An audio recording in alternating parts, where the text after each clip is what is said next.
Hey everyone, this is AP, and today we're going to be looking at 12AX7 preamp tube substitutions in my Kustom Defender 15H. Now I have three different tubes here today. Of course, a 12AX7. This one was made in China and it came with my Kustom Defender. Next, I have an Electro Harmonix 12AY7. The AY7 has 45% of the gain of the AX7. And finally, I have a old GE 12AU7, which was made in the good old USA. I don't know how old this is. There's a code on the side. If you know how old it is, leave a comment. I'd be curious to know. Now, there's a couple different reasons why you might want to try a lower preamp tube gain in your amp. The first is just to reduce the overall volume of the amp. The second reason is to reduce the gain or breakup in the amp, to try to smooth it out. So just like the previous video, the guitars will be plugged directly into the interface and recorded directly. Then I can take that signal and reamp it through the amp. This will remove a lot of the human error in me and my ability to reproduce a riff exactly the same multiple times. But if we play it back, it'll be the same each time.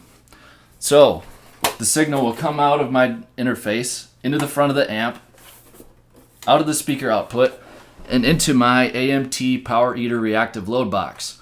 From there, once again, we have a line level signal that will go into the interface where it's recorded. And I have an impulse response loaded up in Studio One, which will apply the speaker simulation for this demo. And again, it's of a Celestion V-type speaker in a 212 closed back cabinet, mic'd with a Royer 121 and a Shure SM57. So we're going to start out with the amp on full volume, the bass response one tick away from the British setting, just like in the last video, and the tone knob just a little bit above halfway. And I'm actually going to be using the same riffs that I used in the last video to save myself a little bit of work. But don't worry, the next video will have new riffs. I guess the other advantage is that you can compare the sounds in this video to the previous video where I compared power amp tubes in the same amp.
So now that we've heard the amp running at full volume with these three different tubes in the preamp, you can hear that the gain is definitely affected, or the amount of breakup.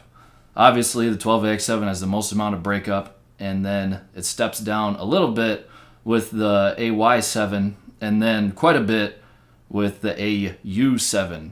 Now, depending on how much breakup you're going for, or how much you desire from your amp, the 12AU7 might be unacceptable for you. Personally, I like the way that the AY7 and the AX7 sound. So now we're going to run the amp at a low volume, with the volume at about 9 o'clock. And I'm only going to compare the 12AX7 and the 12AU7 so we can see the full range of how much volume reduction there could be with these two tubes.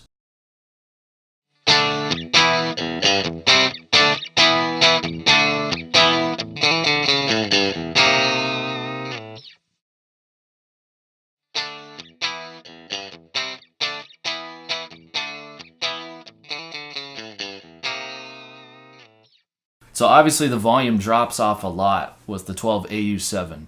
But I think it's interesting that the amount of gain doesn't change too much. I mean, there's a little bit more gain with the 12AX7, but compared to the first demo, we didn't hear a whole lot of difference in volume. Another interesting thing I found is the 12AU7 with the amp running at full volume is kind of similar to the 12AX7 with the amp running at like 9 or 10 o'clock. So to summarize, if you want control of the volume of your amp, if you really want to reduce it, you can definitely accomplish that with the 12AU7.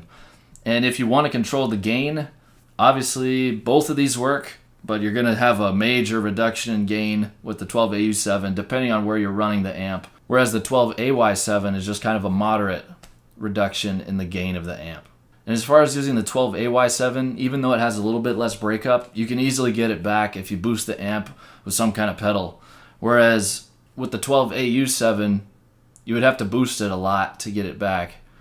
I hope you found this comparison useful.